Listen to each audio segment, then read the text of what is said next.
Brothers and sisters in Islam, Assalamu alaikum wa rahmatullahi wa barakatuh. Before we start today's program, let us bless this event by sending our blessings to Prophet Muhammad and his Ahlulbayt with the loudest of his salawats. Firstly, I want to thank everyone for attending today's event. Alhamdulillah, this is the Ahlulbayt Society's second event of the year.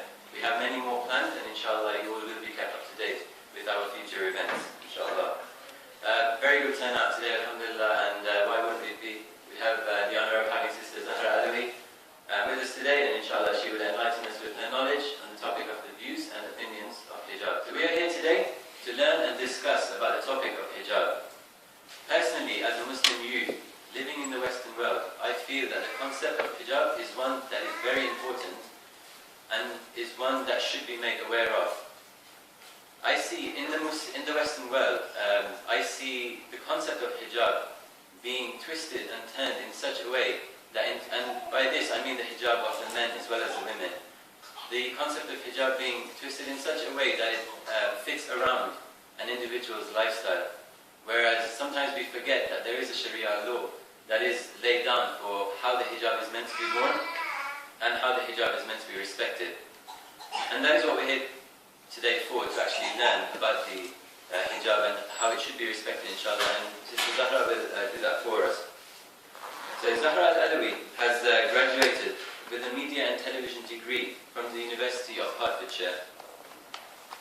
As well as being personally tutored by a number of Islamic scholars and lecturers, she has been presenting TV programs for over 6 years on channels such as Al-Anwar TV and Ahlulbayt TV. Sister Zahra, over the past 3 years, has presented and produced over 300 Islamic TV shows on Ahlulbayt TV. Sister Zahra has also appeared on British media television such as the BBC, ITV3 and Channel 4, speaking about various Islamic issues. As well as presenting, Sister Zahra Al-Alawi has been lecturing from a very young age in places such as the UK, Norway, Africa, Iraq and Kuwait. It's a very long list of achievements, mashallah, and this is the kind of attitude that we need to adapt in the Western world. We need to, if able to, we need to be able to go to the British media and actually portray Islam as the correct religion and the right religion as it is, not the way it's portrayed currently in the media. As we know in the world, anyone is looking for one small excuse to demolish the value of our religion, and we see the examples of that by the cartoons drawn and the recent movie that was released about Prophet Muhammad. And so, alhamdulillah, with sisters like Sister Zahra, who is able to actually go out and portray Islam in a good way, this is a good attitude that we should be adopting, inshallah. And so without further ado, I will pass the mic over to Sister Zahra. So can you please welcome her with a loud salawat.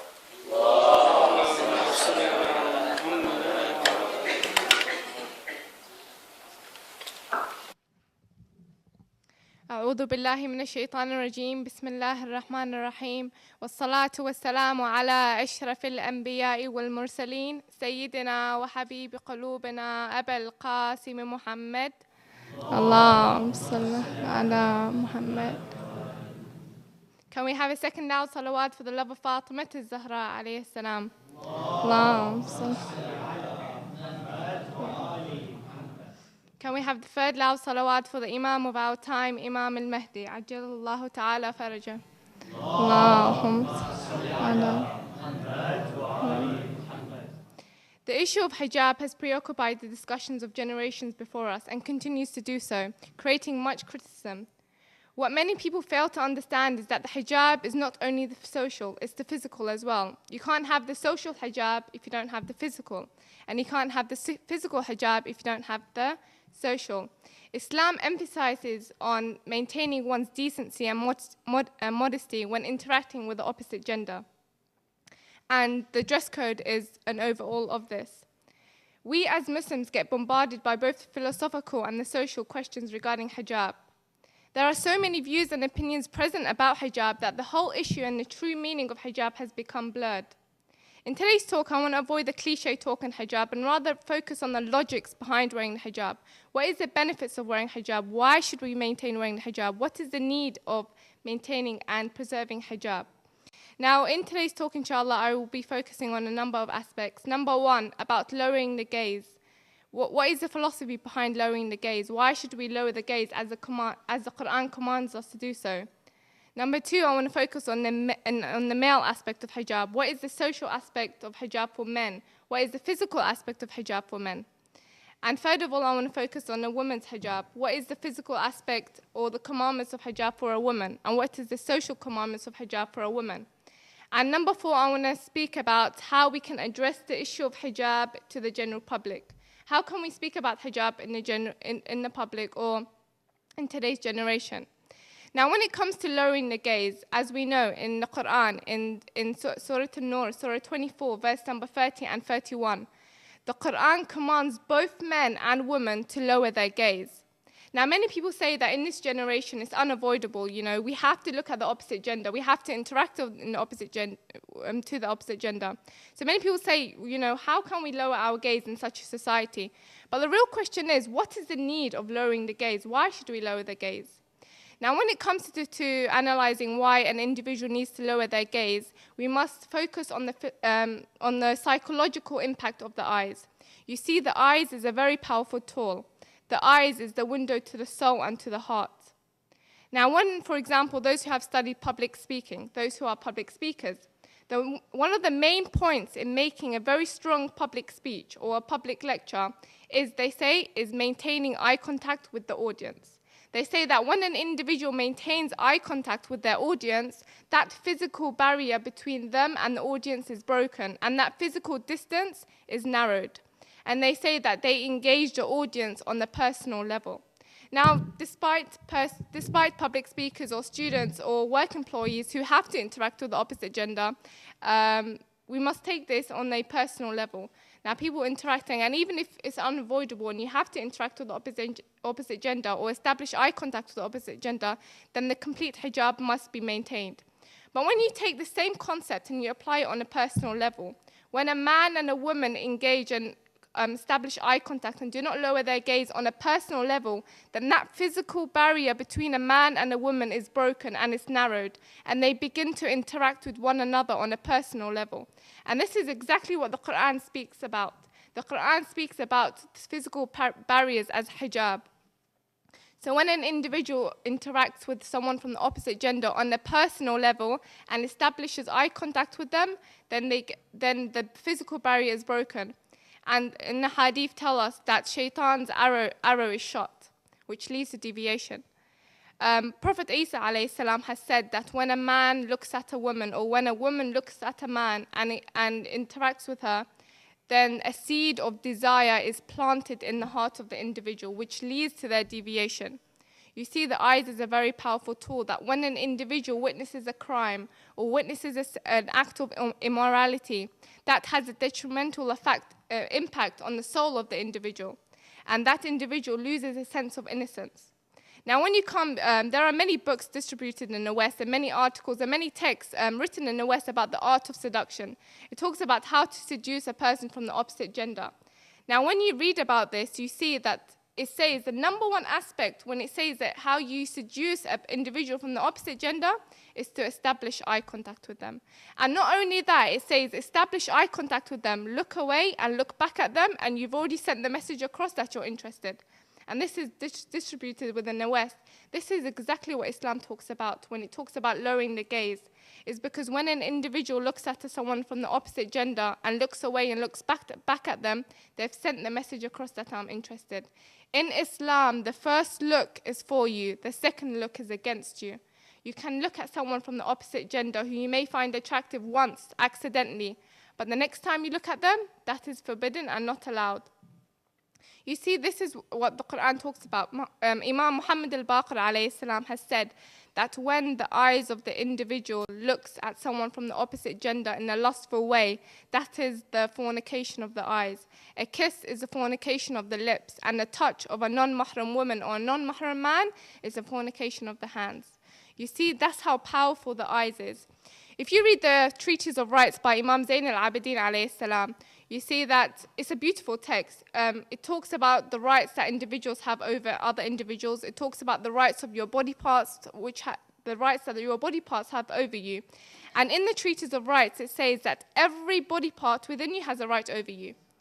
Now, your eyes on the day of judgment will speak against you and speak about everything which you have looked at.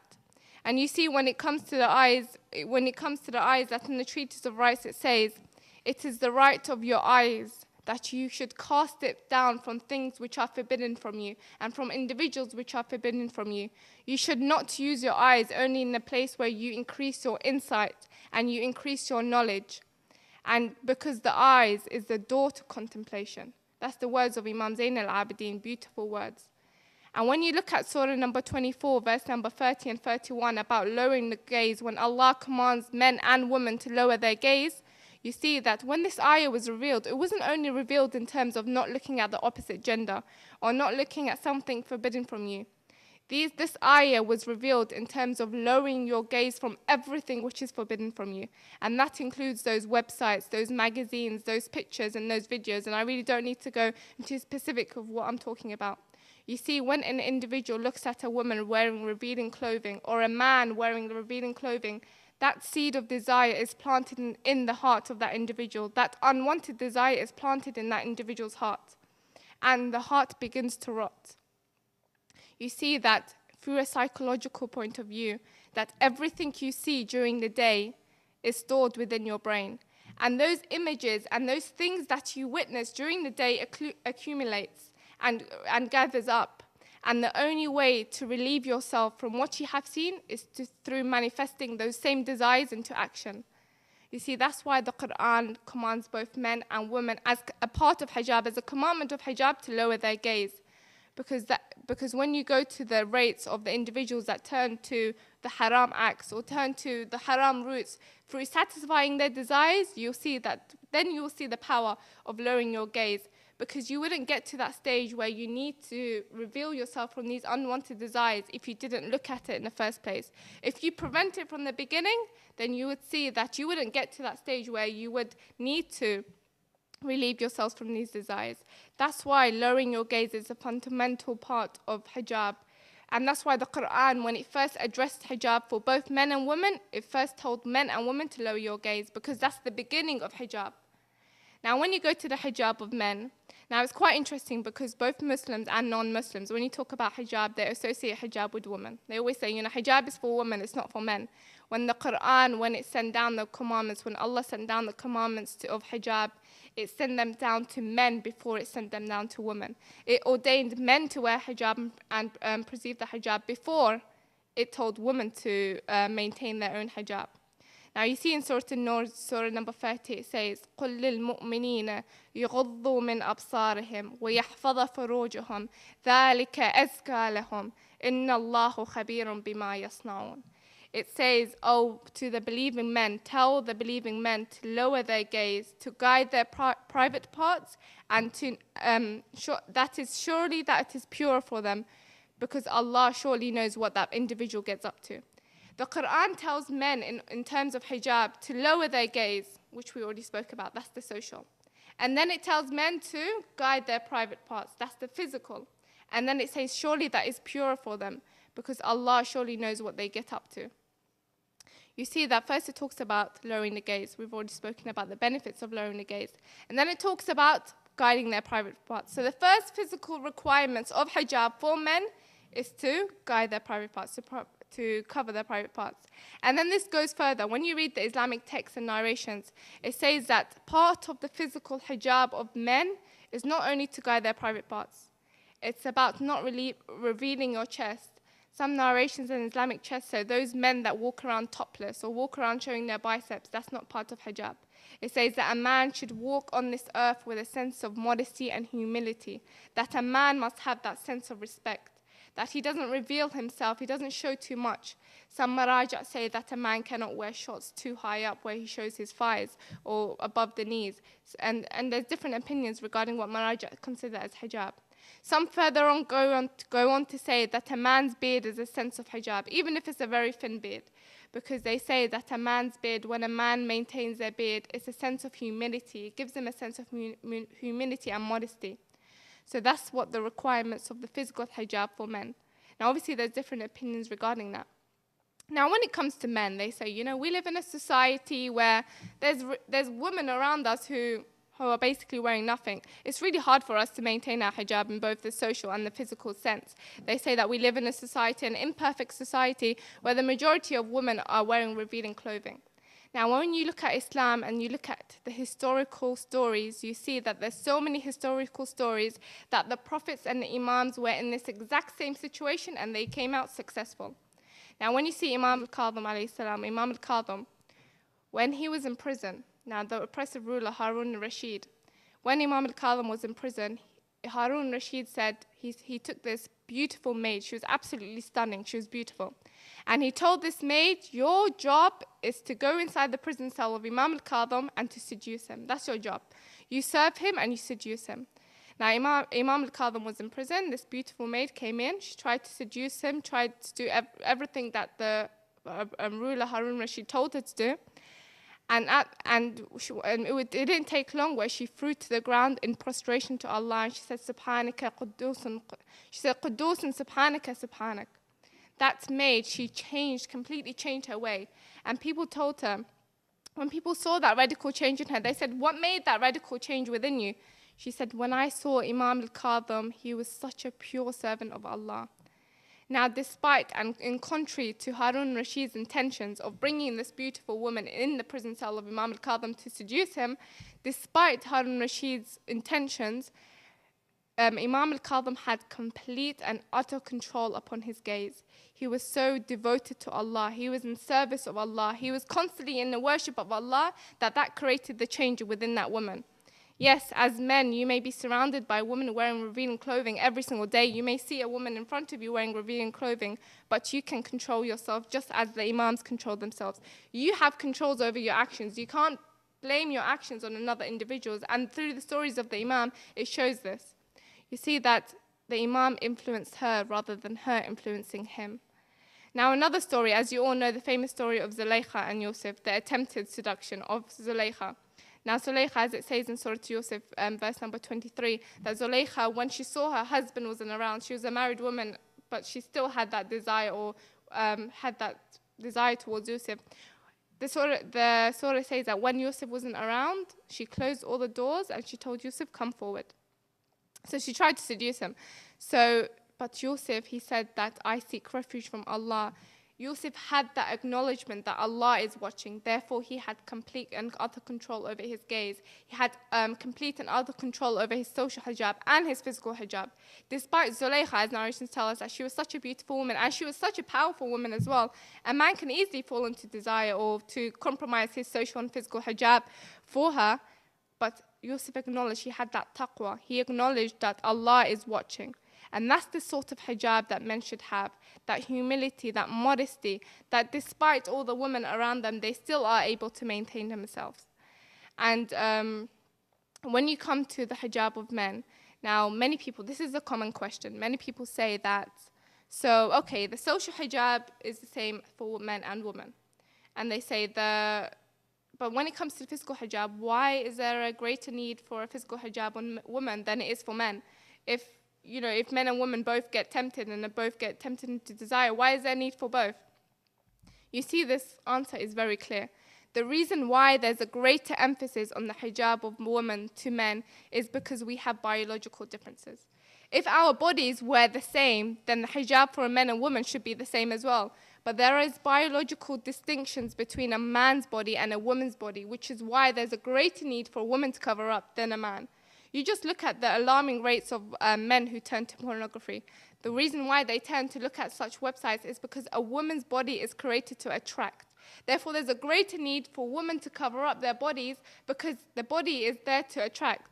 So you see that a man's social hijab is the same because men and women both get tempted, which is why the social hijab is the same. But the physical hijab is different because there is a clear physical difference between a man's body and a woman's body. Now, when you look at these two examples of Imam al-Kadhim and Prophet Yusuf, and there is many other examples like this as well, when you look at these two examples, you see that there were no CCTV cameras around, there was no cameras around, there was nobody around. They could have easily compromised their hijab for this purpose. But you see, first they had the taqwa. And second, they had the complete control over their gaze. Third, they had the social hijab, and fourth, they had the physical hijab, and that's the hijab of men. Now, I believe there is a one rule that if every man abide by, then we'll have no problems. They'll be able to maintain the hijab.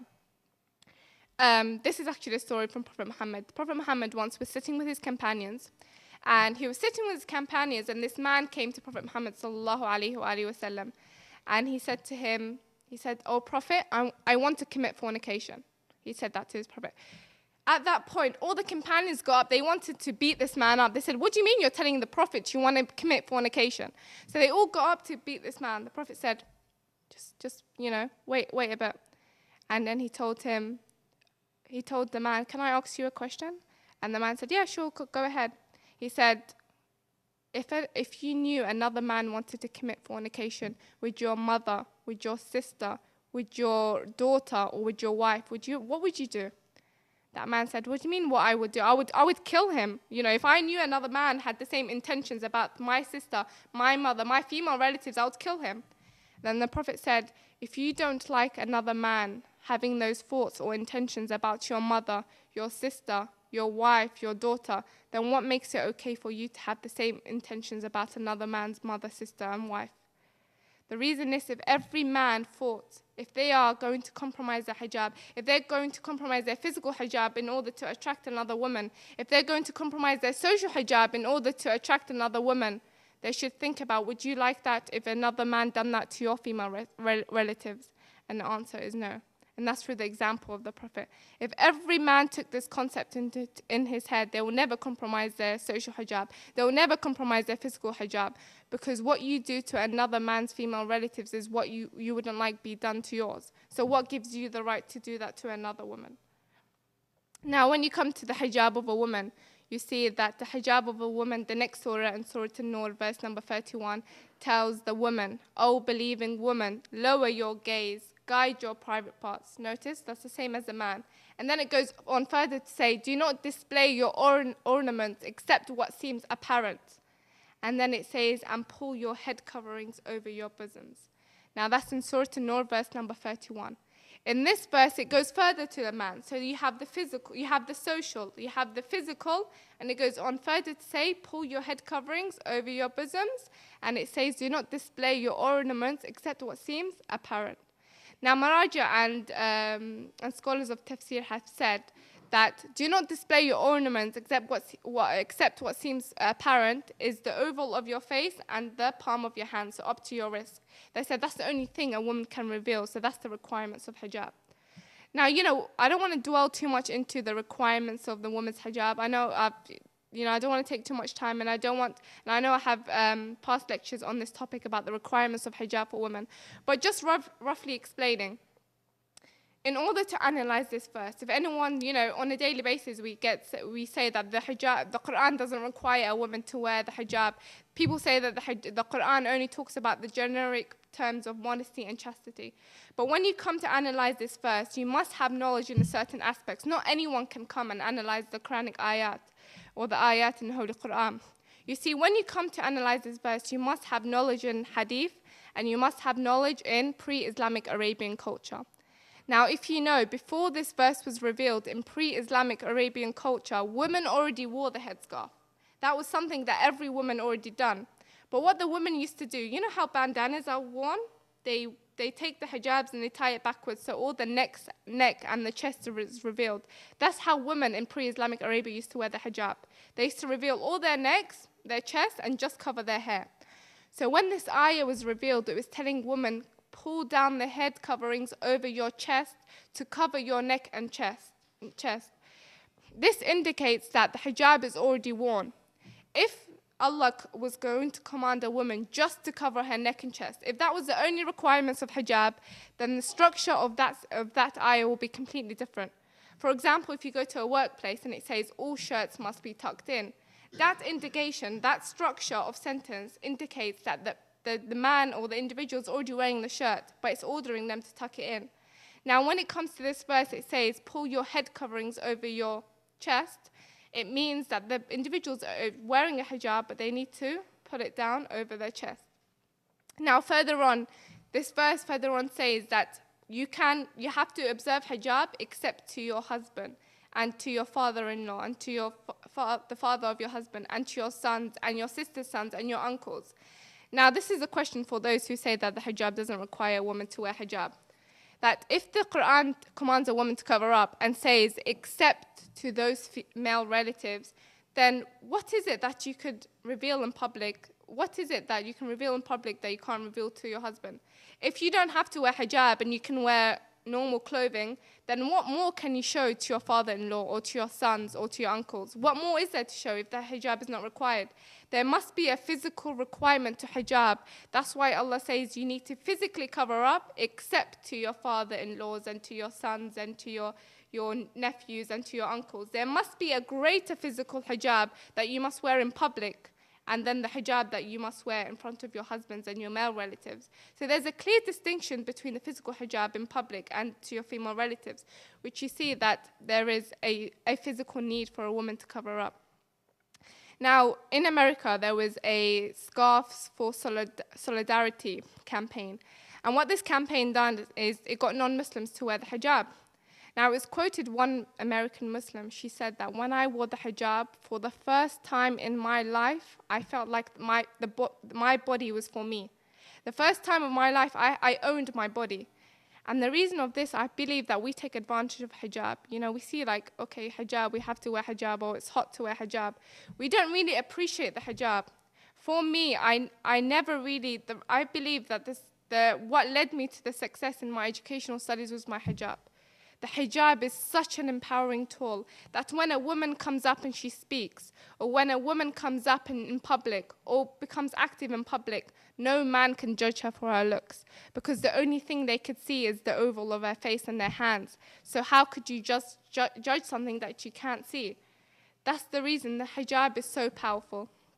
And what the Quran goes further on to say, that many people think that the hijab is just a cloth on your head, that's it. It's not a physical requirement as in your body. Now, when you read in Surah Al-Ahzab, Surah number 33, verse number 59, it says, يَا أَيُّهَا النَّبِيُّ قُلْ لِأَزْوَاجِكَ وَبَنَاتِكَ وَنِسَاءِ الْمُؤْمِنِينَ يَدْهِينَ عَلَيْهِنَّ مِنْ جَلَابِهِنَّ. The Quran mentions the word jilbab, and that's what many people fail to understand. Now, I'm not saying jilbab as in abaya or jilbab we wear, the wear. Jilbab in the Arabic terms means outer garment. It means that a requirement for hijab, and this ayah is very clear for anyone that wants to look at it. The requirements of hijab as commanded by Allah, Allah tells the Prophet, tell your wives and your daughters and the believing women to wear an outer garment around themselves. So it means if a woman is wearing jeans and a top, she needs to wear an outer garment to cover the curves of her body. Hijab is about concealing that figure, that your body shouldn't, and another man shouldn't be able to tell the shape of your body. That is true hijab. And the ayah there is clear. Now, there's different cultures. Some people wear abaya. Some people, for example, you may wear jeans and a top, and you can wear a loose jacket and top to cover your body. There's different ways of wearing this outer garment. But the outer garment in the Quran is present. And Allah mentions and tells a woman to wear an outer garment over her body. So you see, sisters, and, you know, I tell this to myself. I'm not better than anyone else. I may fall into sin just like any other girl here. But there is a need for us to wear the hijab. It's very important for us to wear the hijab, and it's really an empowering tool that an individual, you should take the concept of hijab and use it to your advantage. We can all use the hijab to our advantage, but when we have that psychological state, we don't want to wear the hijab, that's when we don't see the benefits of hijab. We should all use the hijab to our advantage. You see that when we come to address the issue of hijab, now, I don't know if many of you saw, but when this event was advertised, there's a sister that actually emailed me, and I posted this on Facebook and on Twitter as well. When this event was advertised, the sister emailed me with a long email, and she was telling me, I'm struggling with hijab. She's saying, you know, I don't like wearing hijab, I'm struggling with hijab. She said, you know, I've turned to makeup, I've turned to fashion, I've turned to clothes, I've turned to men, just to satisfy myself, because I don't feel like I'm worthy with wearing hijab. I see the girls not wearing hijab getting attention, and I think that I'm not as attractive as them. And what this email highlighted, for anyone that wants to read it, I've posted it on Twitter and Facebook because she requested me to. She said, I want people to know the struggles I go through. But what this email highlighted is there's so many women currently struggling with hijab, which portrays to us the need to discuss hijab further. The reason is there are many sisters who are struggling with hijab. We need more female speakers out there. We need more people addressing hijab. We need to see more women so confident in their hijab and portraying the correct Islam while wearing their hijab. And the thing is that speakers or public speakers, when they address the issue of hijab, rather than looking down at their audience or judging their audience, they should be walking side by side their audience, supporting them. And we need more female speakers. When the Prophet Muhammad ﷺ came with Islam, when he came with Islam, he gave more rights to women than he gave to men. He gave the same rights and responsibilities to women that corresponded with men. And the thing is, he said, he gave the hijab to women and he said, use this to your advantage. And the women began to go to the battlefields with Prophet Muhammad ﷺ. They went to the battlefields, they supported the soldiers. Women became the envoy to spreading the religion of Islam. The Prophet had female companions. The Imams had female companions. And Imam al-Mahdi, ajallahu ta'ala faraja, when he arrives, he's going to have female companions. Females have helped structure the religion in history, and they will continue to do so when the Imam reappears. So therefore, there needs to be a greater need to put women out there and for them to spread the religion. Now, in this generation, you say name a few public female speakers, and it's really hard to name a handful. But there's you see more male speakers than you see for women. Now, in conclusion, I just want to say that recently I've done a little segment for Channel 4. I don't know if any individual saw that. It was only 1 minute and 50 seconds. It was only 1 minute and 50 seconds. And it was broadcasted on Channel 4. Now, despite it being 1 minute and 50 seconds, it didn't really do much justice to the topic of hijab. But that 1 minute and 50 seconds broadcasted on Channel 4, it was after the Channel 4 news. When it was broadcasted, now I'm not counting the emails from Muslims. I received 118 emails from the British public. And this is not the emails that I received on Facebook or the messages from Facebook from Muslim individuals. 118 emails from the British public, non-Muslims. And 95% of them wanted to know more. And in fact, there's one guy I still remember, he emailed, his name was Dave. He emailed in, he says, first of all, it's surprising to see a young woman wearing hijab and speaking so confidently about it. And second of all, he said, if the hijab is so great and it liberates women and it gives those rights to women, then how come every lecture I see about hijab is by men? And how come every Islamic lecture I see is by men? He said, if hijab is so liberating, then where are the women? Where are the liberated women? And that's the issue here. The hijab has broken us from the shackles of society. We live in this hypersexualized society where women are used as a sexual commodity. That's a fact. See the billboards, see the magazines, see the way we're portrayed in the media. We're portrayed as a sexual commodity. That's the fact. And the fact is we need more women. And I truly believe that we have hijab, therefore we should have more educated females. We should have more active females than the West. Because we've broken free from this society. We're no longer submitting to us being judged by our looks or our beauty or the figure of our body or whether we're fat or thin or what color our hair is. We have been liberated by Islam. Therefore, we should use that to our advantage. And in conclusion, I don't want to take up too much of your time, but in conclusion, I just want to say from the examples that presented here by Imam al-Kadhim and Prophet Yusuf alayhi salam, and from the other examples of Islamic history, we see one clear principle here. And that principle is that despite the imperfect society we live in, despite the bad influence around us, despite the fact that we constantly put the blame of the bad society for us compromising our social hijab, compromising our physical hijab, despite that fact, we should be the individuals who emit the light of the Ahlulbayt in this society. We should influence others rather than others influencing us. And we see that when we have control upon our gaze and our social hijab and our physical hijab, we will be such valuable individuals within society. I pray to Allah subhanahu wa ta'ala that we are able to uphold the best levels of hijab and we're able to portray this religion in the correct way, especially as we're living in the Western society. Please say Allah salawat ala Muhammad wa ali Muhammad.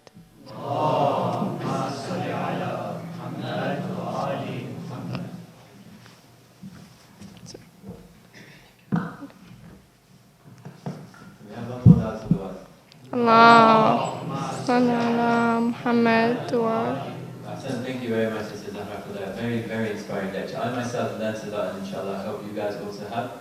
I'll open the floor for any questions that anyone has. Yeah. So I can start off the lecture. Thank I you. respond to emails that say that they want to only wear the minimum of hijab because they find the hijab is restrictive and it doesn't let them lead a full, enjoyable life. What would you say in response to that? I would say that as a woman myself, I relate to all the women that may say that because I'm a young female living in the West as well. I've gone to university. I've studied I've studied the secular education. I've gone to the public university. The fact is, the hijab doesn't limit an individual. It's all psychological, and I truly believe that. That when an individual thinks the hijab limits her, then it will truly limit her. It would limit you. It's about how you perceive it and the psychological state. The fact is that they say that they wear the minimum because it limits them, but in fact, if they abide by the full requirements of hijab, it will actually push them further. Like I said, it pushed me further in my educational studies. The reason is that when a woman observes hijab, then men don't begin to mock her, men don't begin to see her as a sexual commodity, men don't begin to disrespect her, and therefore they'll take her seriously. She begins to be acknowledged for her intellect, her personality, rather than, oh, look what she's wearing or whether she's pretty or not. And that's the thing, when you eliminate these aspects, you see that it truly does liberate a female. And I'm a female myself, and I'm a young woman as well. I live in this society, I interact with this society, and if you maintain the highest level of hijab, it doesn't limit you in any way, and I could say that for myself. It's all psychological. I really believe that. We got a question there? How would you encourage young females and girls to go out and also give public talks or speeches or spread talks like this? I think. So for those, I don't know if you have the questions, how would you encourage other females to give public talks? I think a woman should just have the intention of giving public talks and go out there and do it. Don't let anything limit you down. I think many people are afraid of failure and, have the right intentions. I think when a woman has the right intentions to become an envoy to spreading the religion of Islam and to give public talks, she should just go out there and do it. Gain your knowledge. There's a lot of books that she can read. Have the basic structure of religion. Read about the jurisprudence, about history. Read a bit of every aspect, history, jurisprudence. Have the main structure. And then go out there and spread the knowledge. Because in Islam, once you gain knowledge, then it's your responsibility to spread it. So gain the basic structure of religion in every aspect, then go and spread the religion, and then you just see it will just carry on and carry on. And it's a very, I don't know how to say this, but as a public speaker myself, I've been to a few countries and I've presented TV shows. It's such a rewarding thing to be able to speak, and don't let anyone get you down. So once you take that step, you'll just see it will just pathways will just open and open, and you just see yourself spreading the religion. And to be honest, every female should have that aspect, because when Imam Mahdi reappears, he's going to have female companions. So we should all be having that as our priority. We should make that our priority to become worthy individuals, because he will choose the best inhabitants on this earth. So we should really be individuals that wishes to reach that stage and gain knowledge and spread knowledge and be like the female companions that the prophets and the imams had. So I would say gain the basic knowledge and just go out there. Even if it's to a small audience, just start, and then you'll see it will flourish. Hope that answers the question. Yeah, go ahead. I've got a question. Socially, you said there's social hijab. Many girls out there find that if they're wearing hijab, socially they're restricted to do many things, and therefore they feel because they can't enjoy themselves, they don't want to wear hijab. Now, some of them do maintain hijab, but socially still active in the way that they shouldn't be doing. So what would you say? Would you say that be socially active, enjoy yourself, or restrict yourself and not do those things, but then you're kind of not exactly enjoying your life? Okay, well, in that answer, when you say restrict yourself, it seems like when the religion talks about social hijab, it's restricting you from things which is harmful for that individual. So I don't know what it restricts you in. I mean, you know, in terms of interacting with opposite gender? Is that what you mean, or? Something like, let's say you're going to a birthday party, for Yeah. instance. You know, oh, everyone's just there, but you can't exactly, if you were to maintain that social hijab, you're basically not being, you're being kind of antisocial around people. Or are you talking about a mixed environment? Men and women? Environment, or even just in general environment. Even if it's just like going to a restaurant, let's say, not speaking up puts you more in a spotlight than speaking up and, like, you know, interacting with other people. Okay, if you know, I go to birthday parties, I go to these social events as well. If it's a female environment, then you don't need to really observe a social hijab.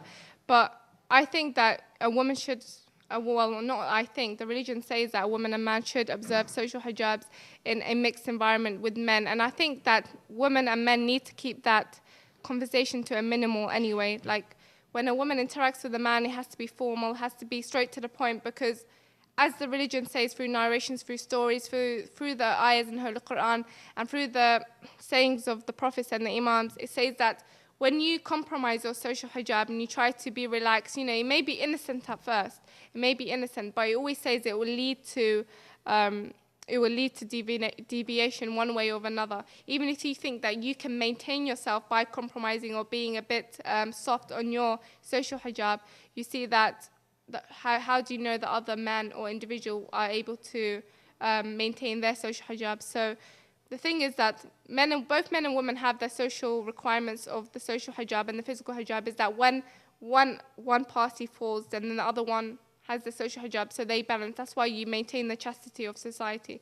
But when everyone compromises their social hijab just to have fun, or even if they say it's innocent at first, it may lead to something else, as what the ayahs, as what the hadith say. So when an individual, the thing is, it doesn't limit you from having fun, and that's what I think the misconception is. Everyone thinks that hijab is so limiting, or the hijab limits you both socially and physically, but it's really not. You can still go out and do the enjoyable things while maintaining your social and physical hijab. It's the way you see it and the way that you use it to your advantage. So when in a mixed gathering, then a woman should uphold her social hijab. It may lead to something else, so that's why someone needs to maintain it.